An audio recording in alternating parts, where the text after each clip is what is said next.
टीकम को प्रतिमान समिति को प्रतिबंधन करने के पश्चात एकल को अवतारित कृष्ण प्रतिक्रिया चर्चा करती अत्यंत बाल ब्रह्मचारी आचार्य सम्राट जैसे जीवनजी महाप्रसाद जय गजाधिपति सरलमना प्रशांत चेता ज्ञान पटकर आचार्य सम्राट श्री चंद्रजी महाराज व्याख्यान वाचस्पति उद्योग बिहारी वचन साधक काव्य पटकर वर्तमान आचार्य काशी चंद्रजी महाराज वो तपस्वी अप्रमद साधक उपाध्याय प्रवेश चंद्रजी महाराज मम आस्था के केंद्र परम आराध्य परम प्रवचन प्रभाव जो परम चंद्रजी महाराज आदि सभी गुरु गोविंद की चरणों को भी वंदन करने के पश्चात स्वामी प्रमुखा दुदेशी क्या कहते आत्मबंधु अनंत ज्ञानी अनंत दर्शी तीर्थंकर प्रभु महाराज जिनकी वाणी जो कभी साधक श्रवण करता है तो उसे सुख की प्राप्ति हो जाती है और दुखों से मुक्ति मिल जाती है। ऐसे संसार के हर प्राणी के साथ में सुख और दुख छुपे हुए हैं और सुख और दुख साथ साथ होते हैं, लेकिन जो जीव जिस सुख की अनुभूति करता है वह सुख उसको लंबे टाइम तक उसके साथ नहीं चलता है। ये सुख कभी भी दुख में बदल जाता है। बंधुओं, कहते हैं संसार में सबसे बड़े जो दुख होते हैं 3 महादुख माने जाते हैं। अगम में आता है जम दुखम जरा दुखम अहो दुखम संसारो। जो जन्म है वह दुख माना जाता है। ऐसे देखा जाए जन्म के समय जीव खुशी मनाता है कि आज मेरा बर्थडे है। बंधु, जब जन्म लेता है, जिस समय जीव जन्म लेता है तब उस समय अन्य लोगों को तो खुशी होती है, लेकिन जो जीव जन्म लेता है उसे दुख होता है, उसे बहुत ज्यादा वेदना होती है। और जन्म के समय जितनी वेदना होती है उससे भी कहीं ज्यादा वेदना जीव जब इस समय एक गति से दूसरी गतियों की ओर जाता है, मरण अवस्था को प्राप्त करता है, तब जीव को वो वेदना होती है। बंधुओं, ये 3 महादुख बताए गए हैं। जम दुखम यानी जन्म का दुख, और उसके बाद मरण का दुख, और तीसरा है जरा का दुख जो जन्म और मरण के पहले आता है। बंधुओं, आप लोग क्या सोचते हैं?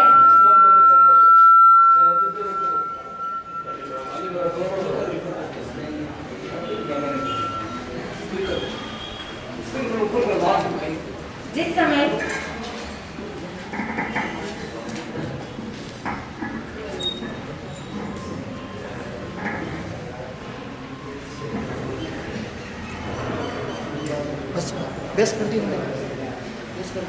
आत्मबंधुओं,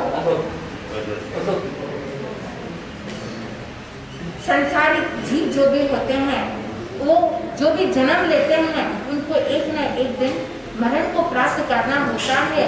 ऐसे देखा जाए जिस समय ये जीव जन्म लिया तब उस समय माँ के गर्भ से जब आया था तब उस समय इस जीव को दुख हुआ था, वेदना हुई थी। जो जन्म देने वाली जननी है उन्हें भी वेदना होती है, उन्हें भी कष्ट होता है। लेकिन देव गति में जब फूलों की शैया के ऊपर जिनका जन्म होता है तो वहाँ किस प्रकार का दुख होता है, तो किस लिए ये जीव को कहा जाता है कि जन्म होना दुख होता है। बंधु, उनको तो कोई दुख नहीं होता है। फूलों की शैया के ऊपर जैसे आप नींद से सुबह उठते हैं, कैसे आलस मोड़कर आप आराम से उठते हैं, वैसे देवता जो होते हैं वो उसी प्रकार उनका जन्म होता है, तब वैसे ही वो आलस लेकर अर्थात एकदम सुखपूर्वक वह जन्म लेते हैं। तो ये जन्म दुख कैसे हुआ? कहते हैं इस जन्म के साथ में मरण छुपा है और इसी मरण के कारण से दुख होता है। ऐसे जन्म के समय देवता को तो कुछ इतनी वेदना नहीं होती है, लेकिन इन्हीं देवताओं को भी कहा जाता है मरण का भी भय होता है। जैसे संसार के हर एक प्राणी को मरण का भय होता है, वैसे जो देवता होते हैं उनके भी मन में वो मरण का भय होता है। वो सोचते हैं कि मेरा ये मरण न आए। बंधुओं, ये देवताओं को भी कहते हैं इससे सब कुछ होता है। उनके पास में सुख भी होता है, रिद्धि होती है, सिद्धि होती है, देवियां होती है, किसी चीज की कोई कमी नहीं होती है, लेकिन फिर भी वे दुखी है। कब दुखी हो जाते हैं? स्पेशली जब उनको ये ज्ञात हो जाता है कि वो मरण अवस्था को प्राप्त करने वाले हैं। 6 मास पूर्व उन देवों को पता चल जाता है, जब उनके फूलों की माला जो हमेशा परमानेंट उनके गले में लटकाई हुई रहती है, जब वो मुरझाने लग जाती है, तब उन देवताओं को आभास होता है, महसूस होता है कि मुझे यहाँ से जाना पड़ेगा। तब कोई जीव जो देवता होते हैं, जब उनको पता चल जाता है कि उनकी गति तिर्यंच गति होती है, कहते हैं देवता जब आते हैं, यानी देव गति में जो जीव आता है वो 101 यानी ये 101 मनुष्य के और 5 शनि तिर्यंच और 5 अशनि तिर्यंच, ऐसे 111 स्थान से देव गति में जीव आकर उत्पन्न होता है। और वापस जब काल करके इस देव गति को छोड़कर जब दूसरी गति में जाता है, उसके देवों की गति बताई गई है 46 होती है। तो ना 46 में ये मनुष्य कर्म भूमि जो मनुष्य और शनि तिर्यंच होते हैं, और साथ में पृथ्वी पानी वनस्पति बंधुओं, तिर्यंच में भी जो पृथ्वी काल है, अपकाल है और वनस्पति काल है, इन 3 स्थानों में वो देवता जन्म लेते हैं। तो ऐसे ये 23 के अपर्याप्त और पर्याप्त कुल मिला के 46 वहाँ पर जीव जाकर जन्म लेता है। तो जिस समय उनको पता चलता है कि मुझे ऐसे स्थान में अगर तिर्यंच योनि में उनको जन्म लेना हो, तो उस समय वो सोचते हैं कि मुझे वहाँ नहीं जाना है, वहाँ तो बहुत दुख है। तो वो पहले से ही प्लानिंग करते हैं कि किसी न किसी रूप से वहाँ मेरा जन्म भी हो जाए तो कोई मुझे कष्ट न करे। और कुछ जीव जिनको आभास हो जाता है कि वो आगे जाकर अगले भव में मनुष्य गति को प्राप्त करने वाले होंगे, तो वो उसके लिए भी प्लानिंग करते हैं। पर वो उस समय ये देवता, आपको पता ही चल रहा है, आपको पूर्व के प्रवचनों में भी बताया था कि 2 देव जिनको पता चल गया वो आगे जाकर मनुष्य गति में जन्म लेने वाले होते हैं। तो मुनि का रूप धारण कर अपने ही घर में आते हैं। साधु को आहार दिलाने पर वो दंपति अपना दुख बताते हैं कि उनको कोई संतान नहीं है। तब वो मुनि रूप में आए हुए देव वो जानते थे कि उनको यहाँ जन्म लेना है, तो वो बोल देते हैं कि आपके संतान का योग है, आपके 2 पुत्र की प्राप्ति होगी, लेकिन वो बाल्यकाल में ही दीक्षित हो जाएंगे और दीक्षा ले तो आप उन्हें मना मत करना, क्योंकि वो जानते थे कि माता पिता जो होते हैं मोहवश अपने बच्चों को रोक देते हैं, लेकिन ये नहीं जानते हैं ये कितने अंतराल कर्मों का वे बंद कर देते हैं। वो जीव सोच रहा था कि मैं आगे जाके दीक्षा लेना चाहता हूँ, क्योंकि वो जानते थे दीक्षा ही श्रेष्ठ है, इस संसार में कहीं पर भी कोई सुख नहीं है। तो इसलिए वो पूर्व से ही प्लानिंग कर देते हैं और वो बोल देते हैं कि हम आगे जाकर ये दीक्षा लेंगे, लेकिन आप रोकना मत। बंधुओं, एक तरफ से माता पिता को खुशी होती है कि हमें पुत्र की प्राप्ति होगी, मुनि के वचन कभी भी खाली नहीं जाते हैं, हमें विश्वास है कि हमारे यहाँ पुत्र की प्राप्ति होगी। उधर जो 2 देव थे वो अपना आयुष्य पूर्ण कर यहाँ मनुष्य गति में आते हैं। जिस समय देव गति में थे उस समय उनकी इच्छा थी कि हम मनुष्य जन्म प्राप्त कर हम दीक्षा अंगीकार करें। बंधुओं, जैसे उस देव ने इच्छा रखी, हमें नहीं मालूम हम कौन सी गति से आए, लेकिन हो सकता है हमारे यहाँ पर इतनी सभा में कोई ऐसा जीव भी रहा हो जो देव गति से आया हो। उन्हें भी आज जैसे उस देवों को पता चला, वैसे हमें भी कहीं पता चला होगा कि हम यहाँ इस मनुष्य भाव में आएंगे। तब उस समय हमने भी उनकी तरह कई प्रकार के संकल्प किए होंगे, लेकिन ये संकल्प जिस समय हम अपने माता के गर्भ में आते हैं, 9 महीना उल्टा रहते हैं, तब वो सारी बातें भी भूल जाते हैं। कई बार ऐसे जीव जब माँ के गर्भ में रहते हैं, यहाँ तो एसी है लेकिन माँ अंदर क्या है, वहाँ कोई हवा नहीं है।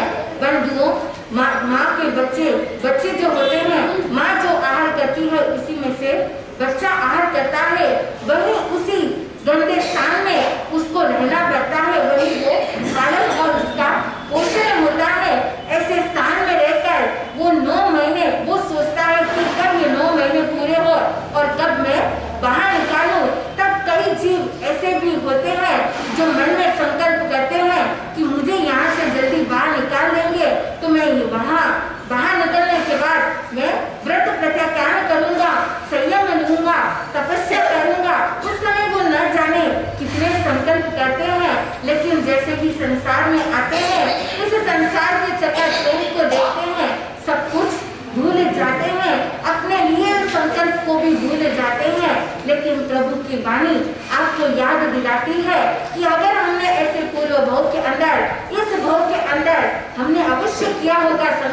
लेकिन यह समय है कि आप अपने इस संकल्प को पूरा करें।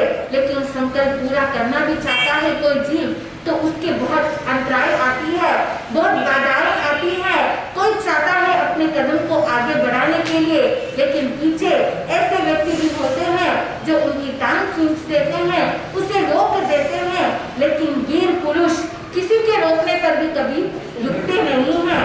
बंधुओं, उस माता पिता को तो ज्ञात हो गया था कि उनके बच्चे आगे जाकर दीक्षा लेने वाले हैं, तो पुत्र के प्रति इतना स्नेह, पुत्र जो अभी तक जन्म भी नहीं लिए हैं उनके प्रति वहां पर उस ममता की भावना उस माँ को वो सोचती है कि वो पुत्र जन्म लेंगे, हम ऐसा करेंगे। दोनों दंपति आपस में बात करते हैं कि ये जन्म लेने के बाद हम क्या करेंगे, एक ऐसे स्थान में चले जाएंगे जहाँ पर कोई साधु साध्वी भी नहीं आए। बंधुओं, वो सोच रहे थे कि साधु साध्वी ही नहीं आएंगे, साधु साध्वी के संपर्क में ही नहीं रहेंगे तो वो कहाँ से दीक्षा लेंगे। ये सोचकर कि वहां पर उनको ऐसा सहयोग ही नहीं मिलेगा तो उनके मन में भावना कैसे आएगी। बंधुओं, जीव के अंदर जो संस्कार होते हैं वो एक भाव के संस्कार नहीं होते हैं, भाव के संस्कार होते हैं। अच्छे संस्कार भी होते हैं और बुरे संस्कार भी होते हैं, लेकिन ये संस्कार हमारे अनंत भावों से हमारे साथ चलते हैं और ये संस्कार कभी वापस जाते नहीं हैं। अब वह दोनों ने सोचा, पुत्र की प्राप्ति होती है, 2 पुत्र का जन्म होता है और पुत्र के जन्म के बाद जो पिता थे उन्होंने सोचा कि यहाँ हमें शहर में नहीं रहना चाहिए, यहाँ साधु साध्वियों का आवागमन होता है, तो ये लोग वहाँ जाएंगे और वो एक उपदेश देंगे तो ये उनको वैराग आ जाएगा, इसलिए उनको तो साधु साध्वी के पास भेजना ही नहीं है।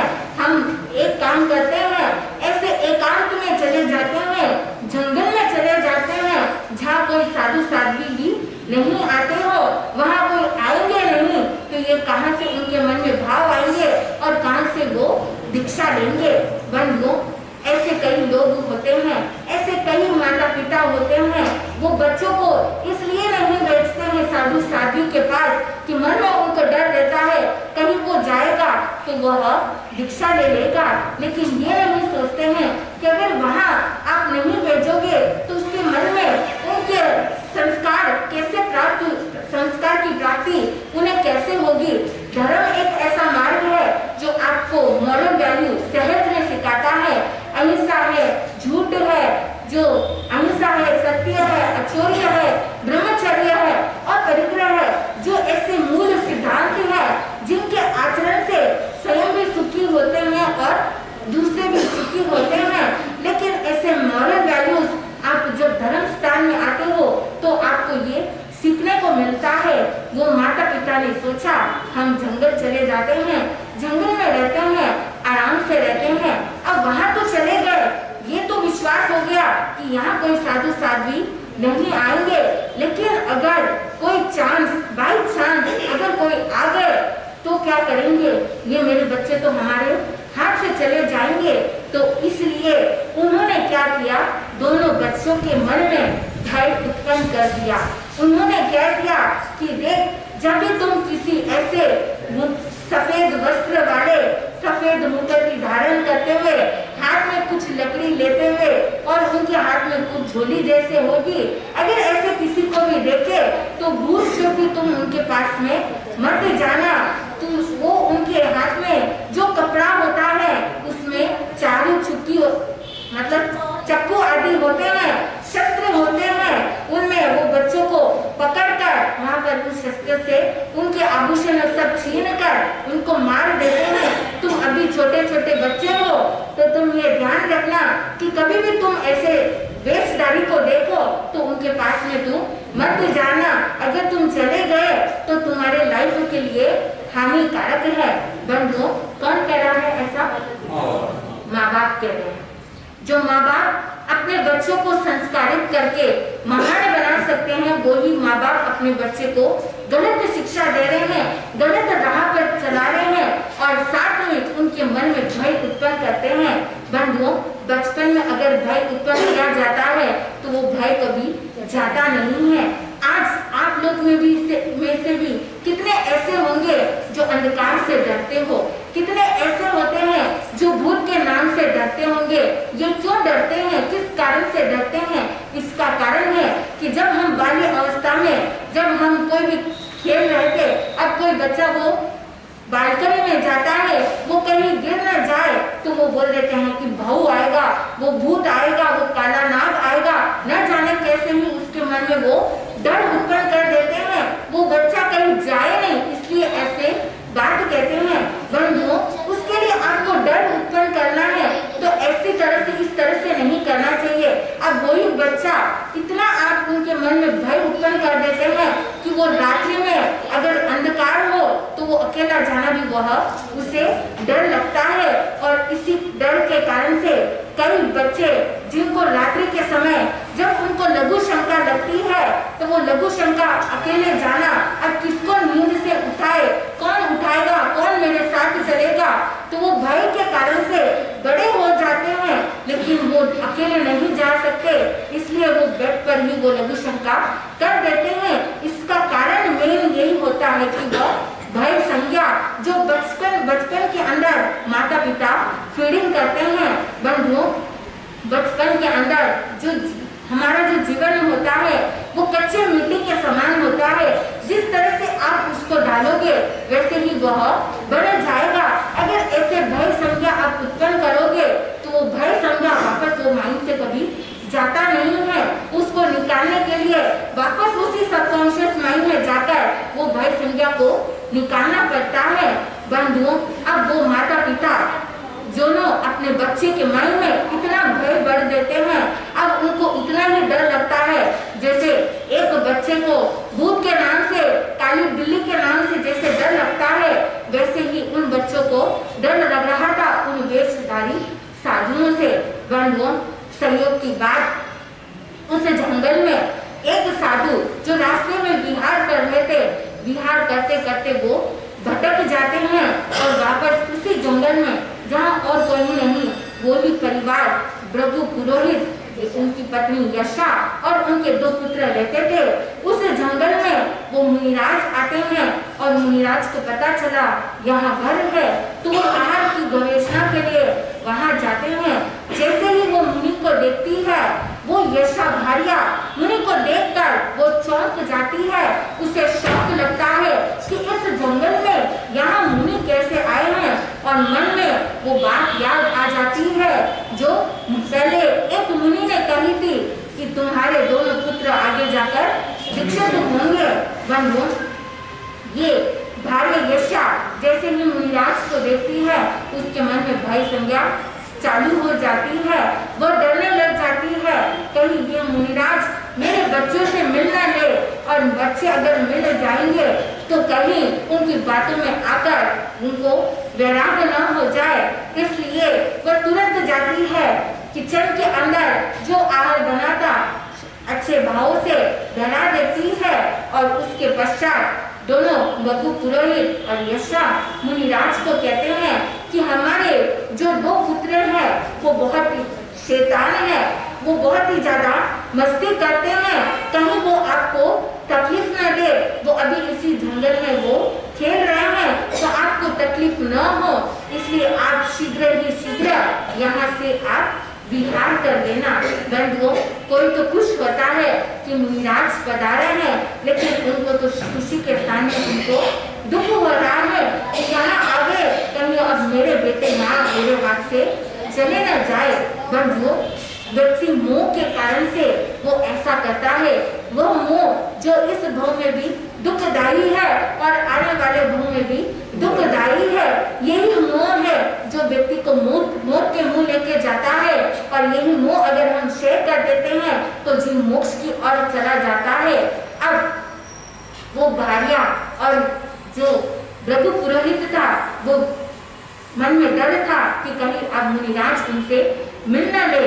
इधर दोनों बच्चे जंगल में घूम रहे थे, खेल रहे थे, खेलते खेलते जैसे ही वो वेशधारी साधु को देखते हैं उनको मन में वो याद आ जाती है उनकी माँ की बात। बंधुओं, आप अपने बच्चों को जो भी शिक्षा दोगे वो बच्चे कभी भी भूलेंगे नहीं। बड़े होने के बाद अगर आप कुछ बोलोगे तो वो कुछ भी असर नहीं करेगा, लेकिन संस्कार अगर आप शुरू से दोगे, बचपन में अगर कुछ भी बात आप बताओगे, सही उसको शिक्षा दोगे, तो चाहे वो दुनिया के किसी भी कोने में भी जाएगा तो वो अपनी बात को भूलेगा नहीं। उसके संस्कार उसके वहाँ हमेशा उसको याद रहेंगे। अब उसे याद आ गया कि ऐसे जो वेशधारी साधु होते हैं वो अपने हमें पकड़ कर लेके चले जाएंगे, हमारा गला काट देंगे, तो वो भागने लगते हैं और भागकर वो सोचे कहाँ जाए हम, तो वो एक पेड़ के ऊपर जाकर वो बैठ जाते हैं। इधर वो साधु जो आ रहे थे वो उसी पेड़ के निकट आ रहे थे, तो वो बच्चे और डरने लगे कि ये साधु तो यहीं आ रहे हैं, ये ऐसे वेशधारी हमारे पास ही आ रहे हैं। तो ऊपर पेड़ पे भी बैठे हुए वो दोनों बच्चे कांप रहे थे। लेकिन देखिए, जैसे ही मुनिराज वहाँ निकट आते हैं, पास आते हैं, तो वो देखते रह जाते हैं। मुनि उस समय पास में आकर अपने रजोहरण से उस स्थान को पूछते हैं और अपने जो साथ में दो मुनि थे, तो जो गुरु थे, अपने शिष्य को बोलते हैं कि यत्न पूर्वक तुम देख पूछना, कहीं कोई भी चींटी की वहाँ पर विराधना न हो जाए, किसी चींटी को कष्ट न पहुँचे। बंधुओं, ये बात वो दोनों बच्चे भी सुन रहे हैं। वो सोच रहे हैं कि ये तो चींटी की भी रक्षा करते हैं, वो क्या बच्चे को मारेंगे? एक चींटी जो इतनी सी है उसको भी ये कष्ट नहीं पहुंचाते हैं, तो ये हमें क्यों मारेंगे? फिर देखा कि माँ ने कहा उनके हाथ में जो झोली होती है उसमें क्या होता है? शस्त्र होते हैं। शस्त्र होंगे जिसके कारण उस शस्त्र से उनकी हिंसा हो सकती है। मुनिराज ने उस स्थान को पूजा, मंडल बिछाया और वो पात्र की जो झोली थी जिसमें उन्होंने आहार लिया था, उस झोली को खोलते हैं। तो जैसे ही खोलते हैं तो वो बच्चे देखते हैं इसमें तो कोई भी चाकू नहीं है, कोई चूड़ी नहीं है, यहाँ पर कोई शस्त्र नहीं है। माँ ने जो कहा वो बात असत्य है। बंधुओं, जब भी कोई व्यक्ति असत्य भाषण करता है, झूठ बोलता है, तो जो विश्वास है उस विश्वास को खो देता है। एक बार वो सोच लेता है झूठ बोलने से वह बच जाएगा या दूसरों को बचा लेगा, लेकिन वह झूठ वो हमेशा के लिए उस झूठ के कारण से उसका जो विश्वास है उस विश्वास को खो देता है। अब वो बच्चा जिसने देख लिया था कि वहाँ पर मुनिराज की झोली में कुछ नहीं है, तो वहाँ पर वो मन से निश्चित हो गए कि यह मुनिराज तो हमको मार ही नहीं सकते, इसमें तो खाना है और वो भी खाना इतने यत्नपूर्वक वो सेवन कर रहे हैं, वो क्या हमें मारेंगे? चींटी की भी रक्षा कर रहे हैं, तो वो हमें कुछ भी कष्ट नहीं पहुंचा सकते हैं। देखते हैं वो मुनिराज को एक टक देखते जाते हैं, एक टक देखते जाते हैं। बंधुओं, कहते हैं अब हमें भी वर्णन आता है, व्यक्ति अगर कॉन्सेंट्रेट पूर्वक अगर एक टक से एक ही वस्तु को लगातार अगर वह देखे तो देखते देखते उसे जाति स्मरण ज्ञान हो जाता है। उन दोनों को जाति स्मरण ज्ञान हो जाता है और याद आ जाता है कि पूर्व भव में वे देव योनि थे और उसके पहले वो ऐसे ही स्वयं साधु थे जिन्होंने पूर्व भव के अंदर दीक्षा अंगीकार की थी। तुरंत मन में आया वैराग्य भाव, उतर जाते हैं, मुनि के चरणों को स्पर्श कर आशीर्वाद ग्रहण करते हुए उन्हें वंदन नमस्कार करते हैं। तब मुनिराज उन्हें उद्देश्य देखते हैं जिससे उनके मन में प्रबल वैराग्य की भावना आ जाती है। बंधुओं, माता पिता ने तो बहुत कोशिश की थी कि मैं बच्चे को रोकूं, उसको कोई भी दीक्षा के भाव न आए, इसलिए वो शहर को छोड़कर जंगल में भी आने लगे, लेकिन मुनि को कोई भी नहीं टाल सकता है। जिसके जो योग है उसको योग को बदल नहीं सकते हैं। अब उस समय वो दोनों जाते हैं अपने माता पिता के पास और कहते हैं कि हमें दीक्षा लेनी है। बंधुओं, सुनकर वो समझ जाते हैं जरूर ये मुनिराज से मिले हैं और इसलिए उनके मन में ये भाव आए हैं। तब वे अब कोशिश करते हैं, एन प्रक्रिया हर तरफ से उनको लोभ देने की कोशिश करते हैं, जो उनको वेद वेदांत की बातें भी बताते हैं कि वेद में ऐसा लिखा है कि व्यक्ति सबसे पहले वहाँ पर गृहस्थ आश्रम में, वो गृहस्थ में रहते हुए उसके जो कार्य है उस कार्य को पूर्ण करना, उसके बाद बच्चे को जन्म देना, फिर वहाँ पर ब्राह्मणों को भोज कराकर ऋण से मुक्त होना, फिर उनके जब बच्चे हो जाते हैं तो अपना भार सब कुछ सौंप कर फिर जाकर दीक्षा लेना। तब तक यहाँ संन्यास नहीं बनना चाहिए, वो बात उनको कहते हैं। तो वो दोनों पुत्र कहते हैं कि ये जो वेद वेदांत की जो बातें होती है ये आत्महित के लिए नहीं हो सकती है। जो कहते हैं कि बाद में दीक्षा लेना, लेकिन बाद का कोई भरोसा है क्या? आपको कल का भरोसा है क्या? बंधुओं, कल आने से पहले ये काल आ जाए तो उसका कोई भरोसा नहीं है। हम सोच रहे हैं कि हम अगले क्षण, अगले भाव में या अगले मिनट में हम बाद में दीक्षा ले लेंगे, लेकिन बाद आएगा या नहीं आएगा उसके पहले अगर मौत आ जाएगी तो हम क्या करेंगे? बंधु, ये जो जीवन है ये एकदम क्षणभंगुर जीवन है, कैलेंडर की भांति है।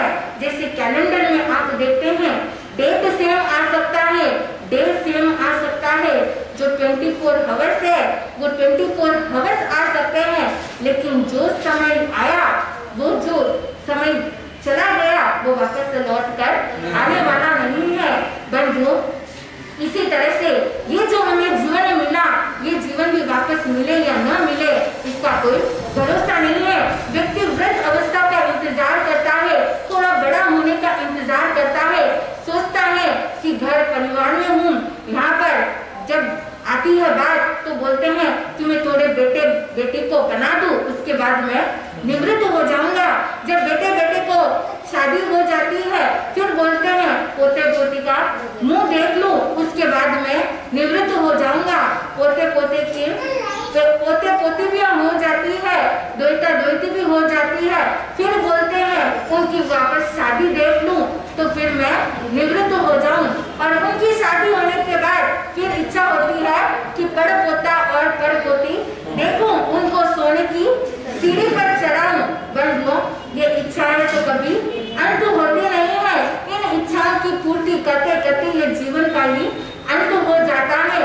इसीलिए किसी ने, कवि ने भी कहा है, जीवन बहता पानी नहीं पर भर रुक सकता, जीवन बहता पानी नहीं चल भर रुक सकता, जो होता है उसको कोई रोक नहीं सकता, जो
जीवन रहता पानी, नहीं पल भर रुक सकता, जो होता है उसको कोई रोक नहीं सकता, जीवन रहता पानी, नहीं पल भर रुक सकता।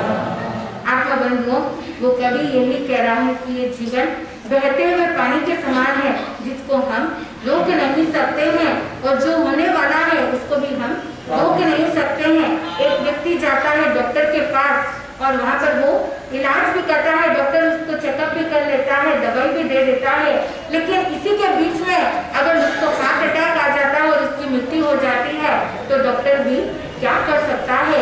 बंधुओं, ये मनुष्य जन्म जो दुर्लभ मानव भाव हमें प्राप्त हुआ है, ये बहुत ही कठिनाई से हमको प्राप्त हुआ है। ये अगर हमने जो मनुष्य जन्म में हमने प्राप्त किया, ऐसे मनुष्य जन्म में 303 बताए जाते हैं मनुष्य के भेद, लेकिन उसमें एक मनुष्य ऐसे होते हैं जो एकेंद्र के समान, ऐसे तो पंचेंद्रिय ही होते हैं, लेकिन ऐसे एकेंद्र के समान जो गंदे स्थान होते हैं, उन गंदे स्थानों में वो उत्पन्न होते हैं। प्रज्ञापन सूत्र में बताए गए हैं कि 14 ऐसे समुच्चय स्थान होते हैं जहाँ पर ऐसे समुच्चय मनुष्य का जन्म होता है। सोचिए, हम आज हमें जो ये मनुष्य जन्म मिला, अगर मनुष्य जन्म में भी अगर वैसा मनुष्य जन्म मिलता जो जिनका उत्पत्ति स्थान ही अशुचि स्थान है, कहते हैं जो विष्ठा है, उन विष्ठा में वो जन्म लेते हैं। 14 स्थान बताए गए हैं। विष्ठा है, मूत्र है, बलगम है, नाक का श्लेष्म है, चाहे गंदी नाली हो, चाहे वीर्य हो, रक्त हो, सूखे हुए फुटगड़ हो, ऐसे स्थानों में ये जाकर मनुष्य जन्म लेते हैं। अगर हम ऐसे मनुष्य भाव में आते तो क्या धर्माचरण कर सकते, ये जन्म आने का श्रवण का लाभ ले सकते, तपस्या कर सकते, संयम ले सकते, ऐसा दुर्लभ मनुष्य भाव प्राप्त करके भी हम कुछ नहीं कर सकते हैं। सोचिए, हमको कितनी मुश्किल से ये दुर्लभ मानव भाव हमें प्राप्त हुआ है, और ऐसे मानव भाव में एक एक क्षण भी हमारे लिए बहुत उपयोगी है, बहुत ही इम्पोर्टेंट है। इस समय को हमें गंवाना नहीं चाहिए। बंधुओं, वो ब्रह्म पुरोहित के दोनों पुत्र को माता पिता समझाने की कोशिश करते हैं, उनको बहुत कोशिश करते हैं, उनको वैराग्य से उनको संसार की ओर खींचने के लिए प्रलोभन भी देते हैं, लोभ भी देते हैं, लेकिन क्या उनका लोभ, क्या उनको असर होता है? उनका वैराग्य किरमिची रंग का होता है या कैसा होता है? बंधुओं, आप लोग भी जब शमशान घाट में जाते हैं, वहाँ पर किसी की चिता को देखते हैं, तब उस समय आपके मन में भी वैराग आता है, लेकिन वहाँ आने के बाद स्नान करते करते वो वैराग भी चला जाता है। उस चिता को देखकर मन में भाव आता है, चिंतन करता है कि मुझे एक दिन वहाँ जाना होगा, लेकिन वापस घर आते ही सब कुछ भूल जाते हैं। बंधुओं, ये अवसर आया कि उन बातों को याद रखो, क्योंकि ये अगर भूल भी जाओगे तो भी उससे बच नहीं सकते हैं। अब आगे जाकर वो ब्रह्म पुरोहित के पुत्र, आगे जाकर उनका वैराग पक्का होता है या कच्चा होता है, अगले प्रवचन में आपको पता चलेगा। आज इसी के साथ आनंद